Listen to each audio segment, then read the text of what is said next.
Wanna talk? So let's talk. Here. Talk. You wanna talk? You gotta talk, you need to talk.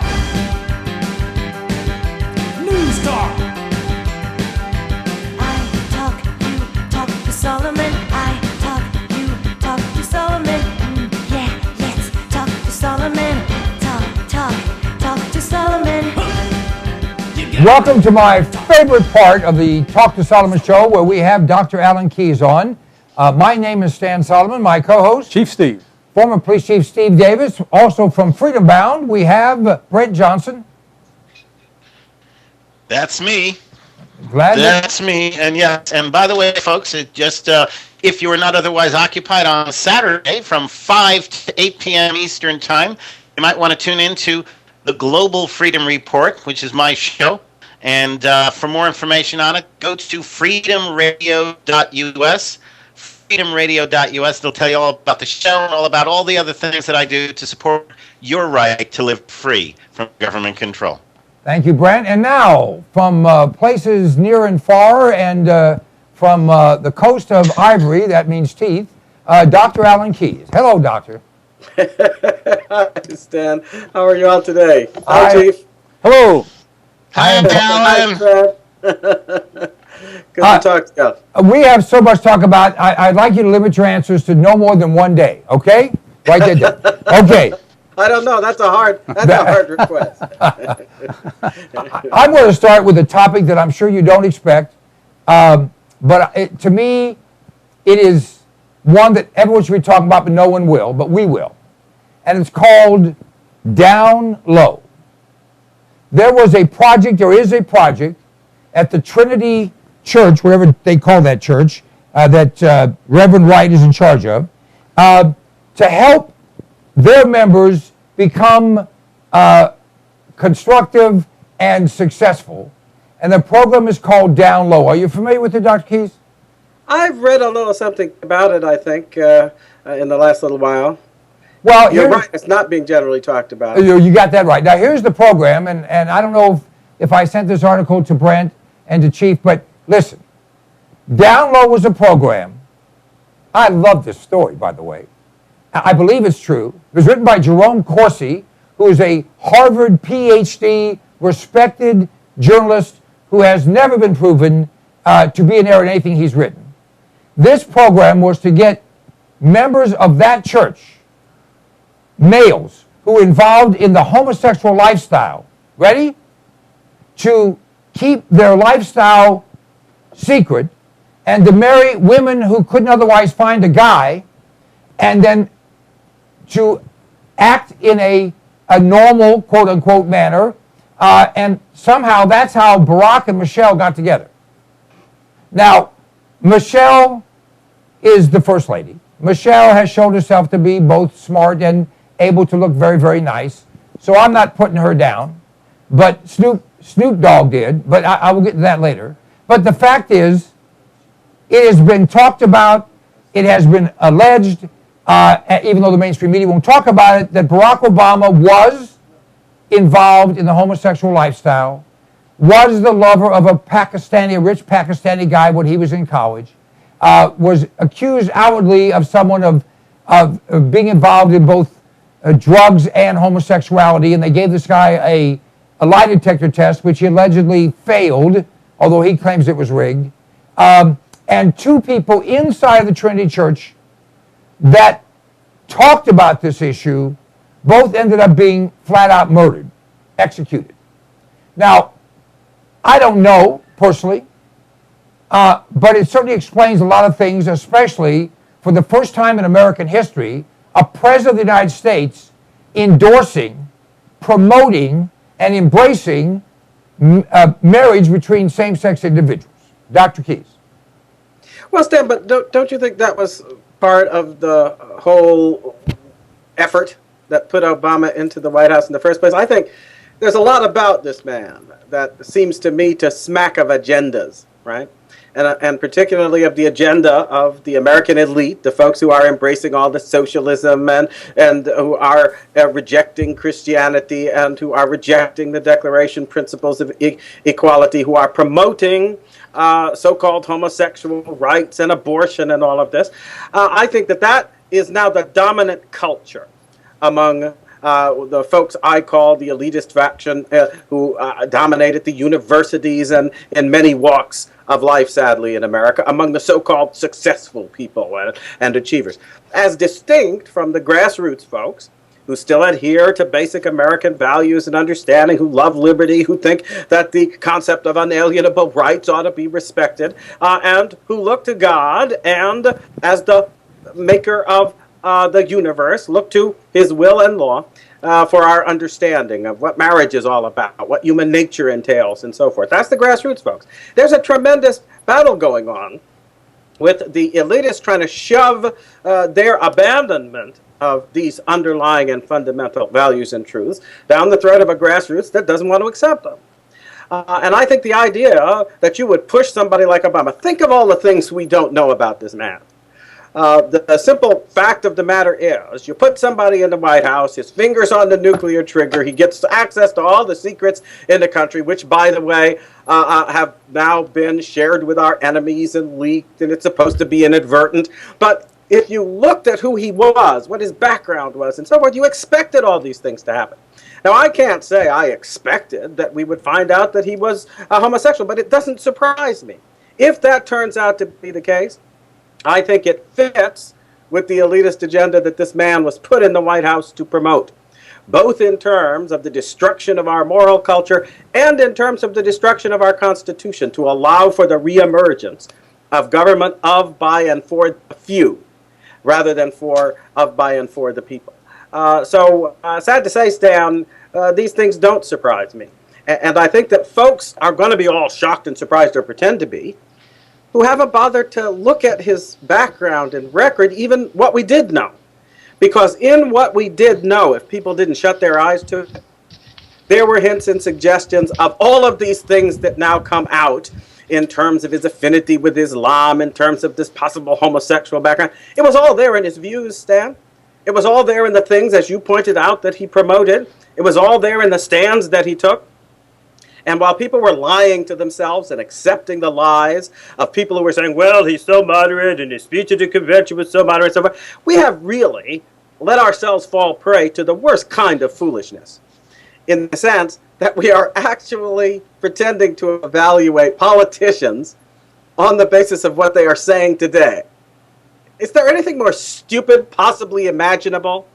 I mean, people who have the sense not to evaluate the car they're going to buy at the used car dealer based on the sales patter they get. They want to look at the Carfax and drive it around the block and kick the tires and get a sense of the background history. You'll do that with a car, but here we are when it comes to politics, and people are saying, well, he said this and he said that and his speech the other thing. And I'm thinking to myself, we really have lost it as the people we're supposed to be. No common sense. So I'm sad to say, Stan, if you knew that background, this kind of thing that's been coming out about Obama, and other things of deep seriousness, like the leaks that have been coming out of the White House, apparently, that damage our national security, like the purposeful lying that took place with respect to the assassination of our ambassador in Libya, like the embrace of the destruction of freedom of speech and the UN speech that he gave recently and so forth. It was all there.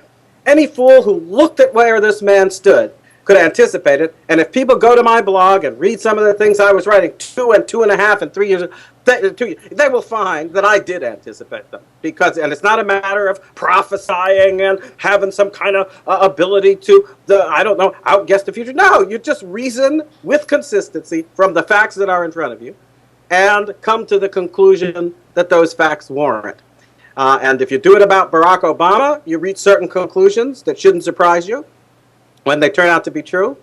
And sadly, Stan, we won't go into this in great detail because we're talking about Obama right this minute. If you do the same thing with Mitt Romney, people are going to, if and when he gets elected, they're going to be professing all kinds of shock in a year or so. And I'll be sitting there saying, Didn't you guys look at the record? Didn't you reason from the facts to the conclusion about what we were to expect? Didn't you prepare your minds? Didn't you help to prepare the country for what was going to happen? And the answer these fools are going to give is no, we didn't. We took them at their word. We trusted. We hoped. It's all nonsense. It's all folly. It would make our founders ashamed of us to see the way we're behaving. All right.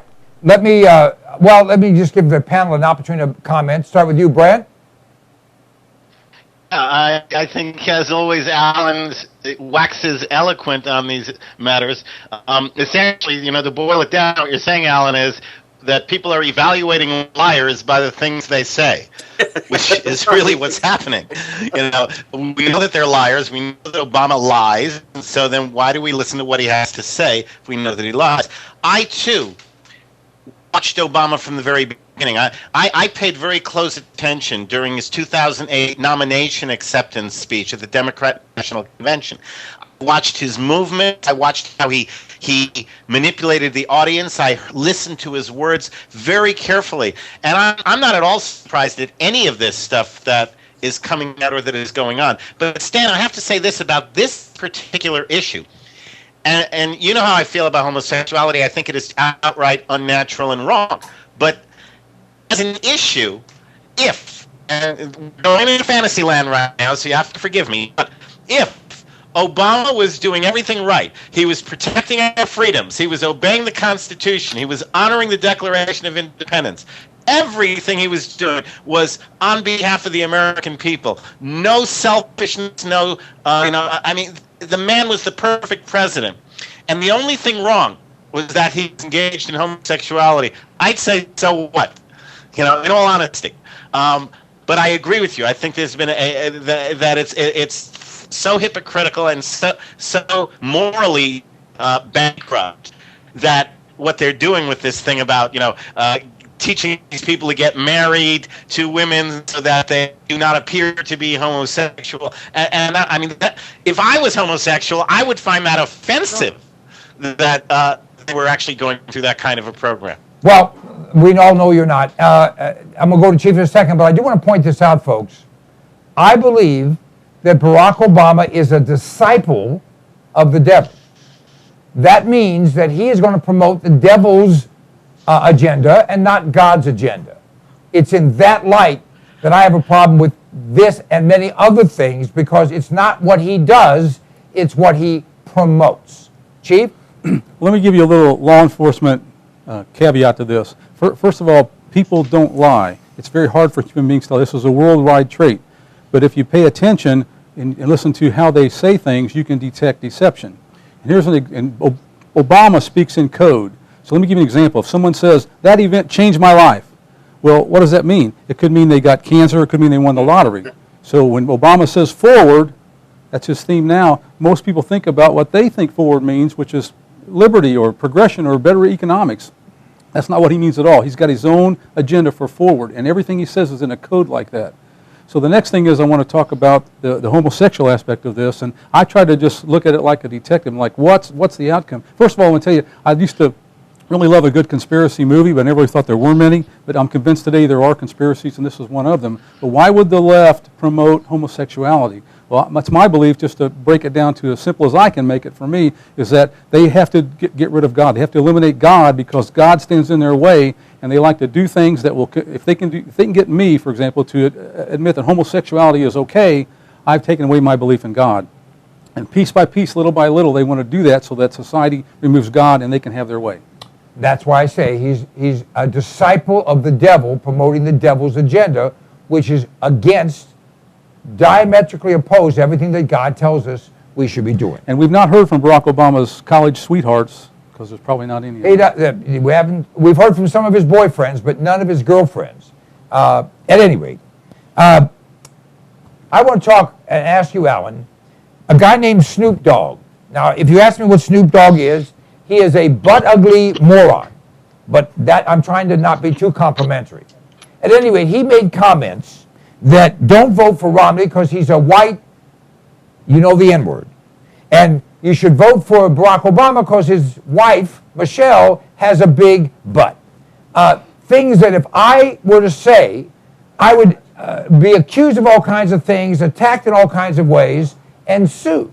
And I don't know, rightfully or wrongfully, but the hypocrisy. Now, a beautiful black actress by the name of Stacey Dash, who starred in a number of things, and she's been around since the 90s, so this is not like a kid. She's come out and backed Romney.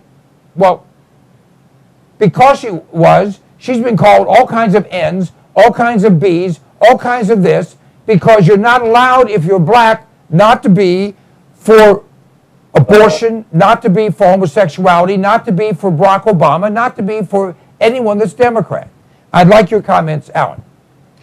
Well, Stan, I'm not entirely sure. I'm sorry. I hear about what this or that entertainer does in terms of their political views, and I'm perfectly willing to listen to what any citizen in this country has to say, right? And if they're making sense, I'm going to say, yes, that makes sense. And if they're not making sense, I'm going to say, no, that doesn't make sense. But why on earth would I, in the realm of politics, pay any special attention to Snoop Dogg or some actress? Why would this affect my judgment? It doesn't make any sense to me. What do I care? If there's something in particular that makes sense that's being said, it'll catch my attention.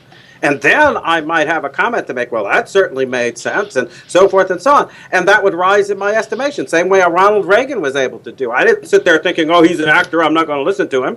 But neither am I going to sit there and think, oh, he's an actor, I got to listen to him. It doesn't make sense.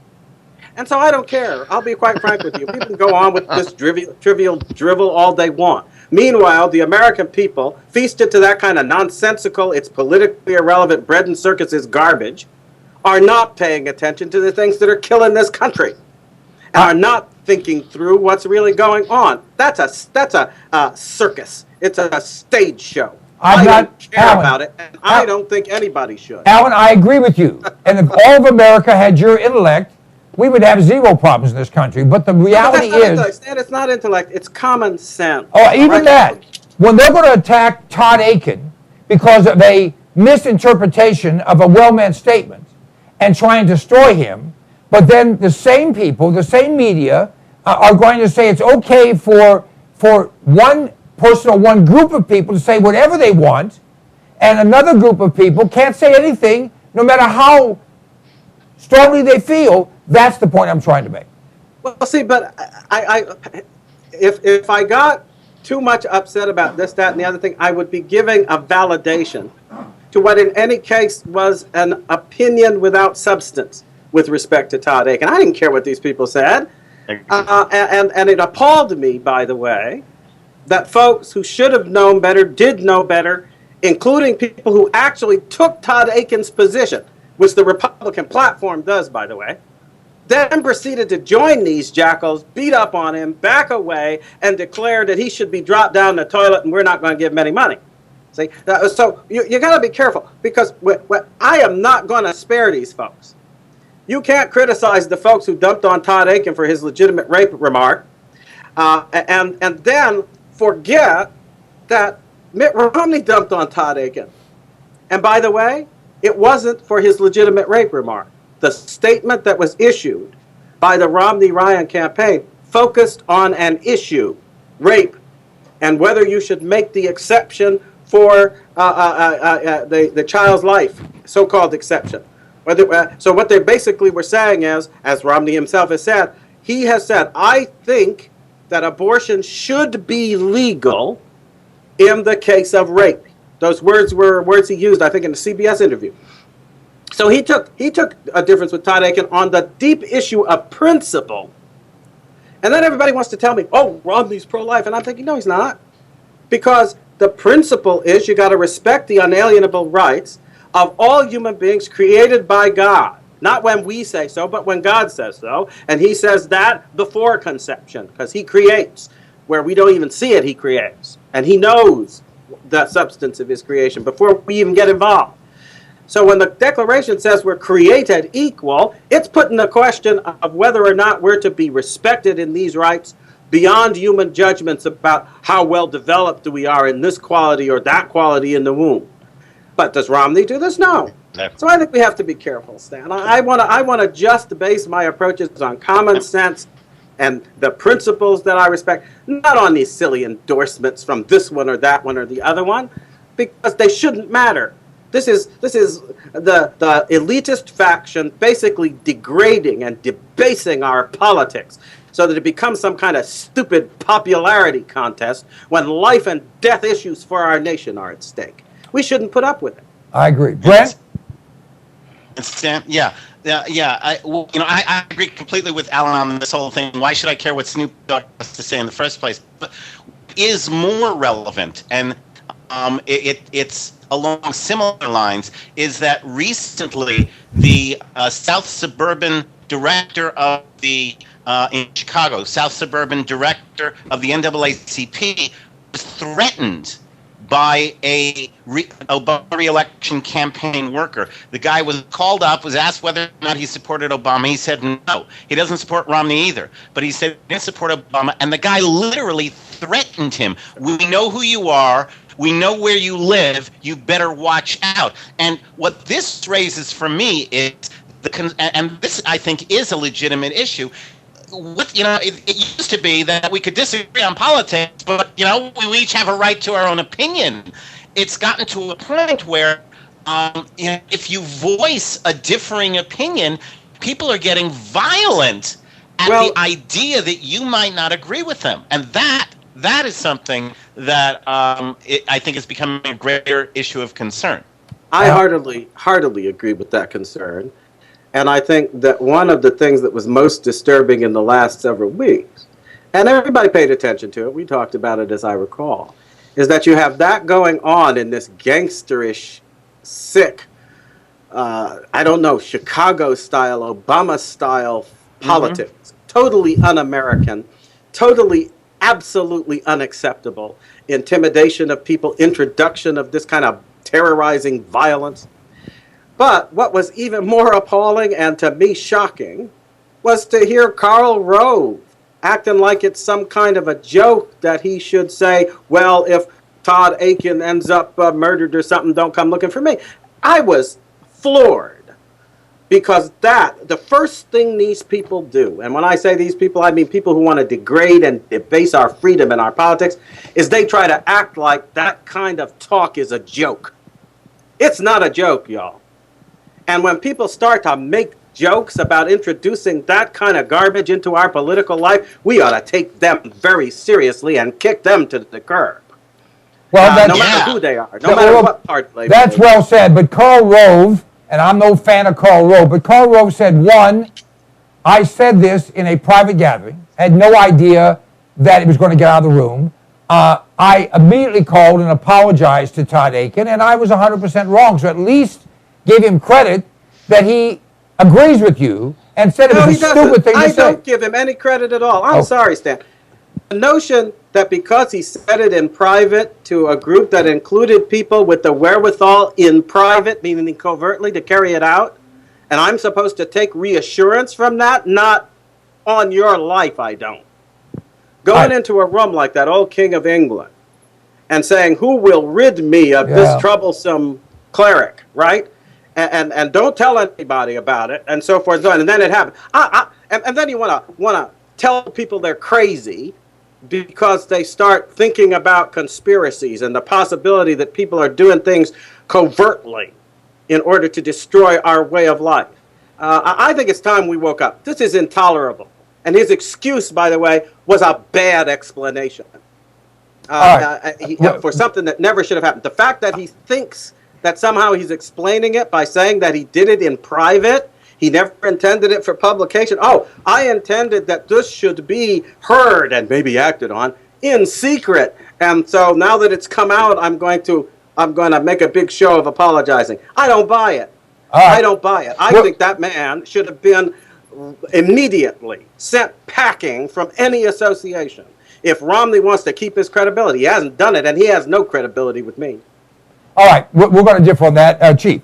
Well, the first thing is I find I'm a dog lover, so I find the name Snoop Dogg very offensive, and I want him to change his name to Snoop Obama or something like that and leave dogs out of it because that's just offensive to dogs. Second thing is I really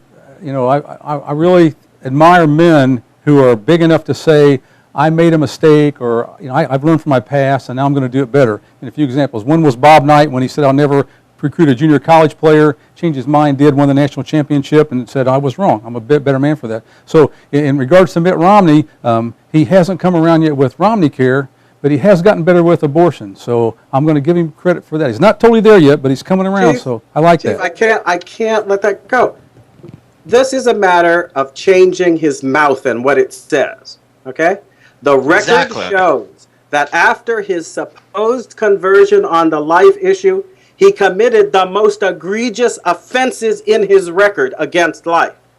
Signing on to Romney Care with the $50 copay abortions, coercing the consciences of religious institutions with respect to things that were mandated under that provision, enforcing an unconstitutional decision of the Massachusetts Supreme Court. Wrong not just because he imposed gay marriage, but because he did so in violation of the separation of powers explicitly established by the Constitution of Massachusetts. When you say one thing, and then after your supposed conversion, you continue to walk the walk in the other direction, don't expect me to believe you. I won't.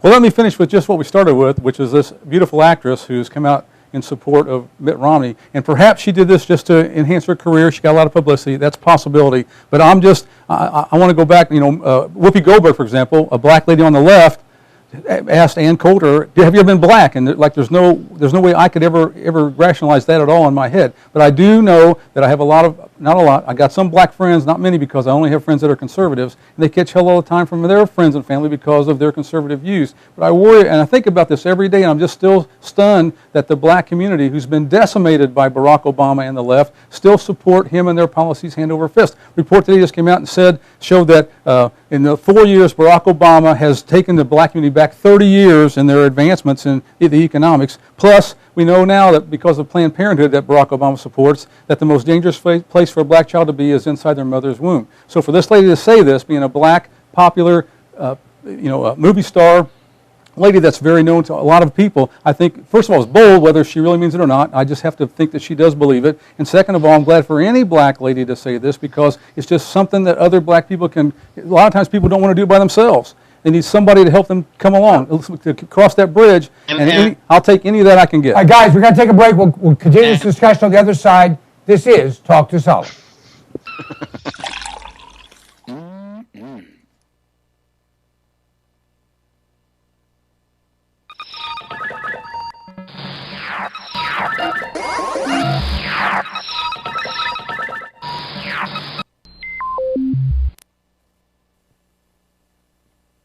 You have a computer, if you're alive today, which means you have a hard drive, which means it's going to break down. Mosey, the backup people, for thousands, for Stan, for thousands of people, for tens of thousands of people, is simply common sense. You go to cpnlive.com, click on the icon for Mosey, the backup people, and sign up. It's just a few dollars a month. Let me tell you something. We had a break-in. They stole our whole computer. You know what? When they take the computer, you can't recover anything, but we had Mosey. We had the backup. We were able to restore everything simply by buying another computer. cpnlive.com, click on the icon for Mosey, the backup people, and give yourself common sense, peace of mind, great value, the best thing you've ever done. Sooner or later, it's going to be Mosey, the backup people.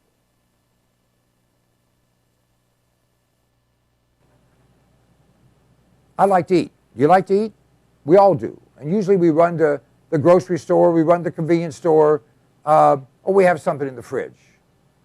But power's been out in parts of this country in the last few weeks. We don't know what's going to come down the pike economically. Smart people are putting in food. Alpine Air Gourmet Reserves is a line of foods that you can put away that will last for a very long time. You know, they say eat what you store and store what you eat. This is great tasting stuff, healthy for you, a full line. You go to our website, cpnlive.com, and click on the button for Alpine Air Gourmet Reserves and see all the different things we have. This is good tasting food. It's reasonably priced. It will last. And it's worth its weight in gold if a problem arises. I know you don't think there's going to be anything that goes wrong. Actually, you do. This is smart. This is smart insurance. This is smart preparation. This is smart thinking. You have kids, you have a spouse, you have parents, you have dependents, you have an appetite. All those things can be addressed by a frugal but smart investment in Alpine Air Gourmet Reserves. Try them out. You will be tickled to death with the taste of them. You know what? In many cases, people start to eat this and they think, heck, this tastes better and costs less than what you're going to the grocery store to buy. CPNLive.com, check it out. Hey, my name is Stan Solomon, and you know if I have something to say, I'll say it. And I'll only tell you the truth because I'm a Republican, not a Democrat. Democrats always lie. Republicans only lie half the time. I don't lie at all. This is the Fuel Mule. It's an extraordinary product that was developed by a friend of mine, an engineer, and it increases the fuel mileage on your vehicle. If you have a combustion engine, this will increase your mileage by 10 to 20%. It bolts around your fuel line. You can install it yourself or have your mechanic do it. It is an extraordinary item, and it flat works. I've been using it for more than 10 years. It's increased my mileage on every vehicle I put it on, and by the way, it will last forever. You can get rid of your vehicle, just take it off and put on the next one. Go to cpnlive.com. You'll have more information there. You can order it right there. We absolutely guarantee you'll be satisfied. The Fuel Mule. It's a way to kick down your cost of fuel and kick up your mileage. Don't you love the name? I thought of it. The Fuel Mule. Let me ask you a question. Do you like being sick? I have in my hand an incredible product. It's called TR10 Supercolloidal Silver. TR10 stands for a trace to the negative 10th power. The particles in this silver product are 6 to 8 angstroms, 6 to 8 10 billionths of a meter. Now listen to me. Silver has been the magic bullet for all of human existence. The Egyptians used silver instruments. We use silverware. They put silver in your teeth because nothing can grow on silver. Silver will kill anything but liberalism. I'm working on that. This product, you go to cpnlive.com, buy 1 quart of this product. It will last you for a very long time. Anytime you feel like you've been exposed to something bad, take some of this product, spray it in your mouth, or take a little bit and gargle it, swallow it. It will kill any pathogen. The average antibiotic kills 10 to 20 different pathogens. This product will kill 700 plus. Do yourself a favor, do your family a favor, do your doctor a favor. He's tired of seeing you. Get Supercolloidal Silver. Go to cpnlive.com, order the product. It's $29.95 plus shipping. I think it's $39.95 delivered any place in America right to your door. It's worth 10 times that. Check it out. If you're not 100% happy, just return it and we'll give you your money back.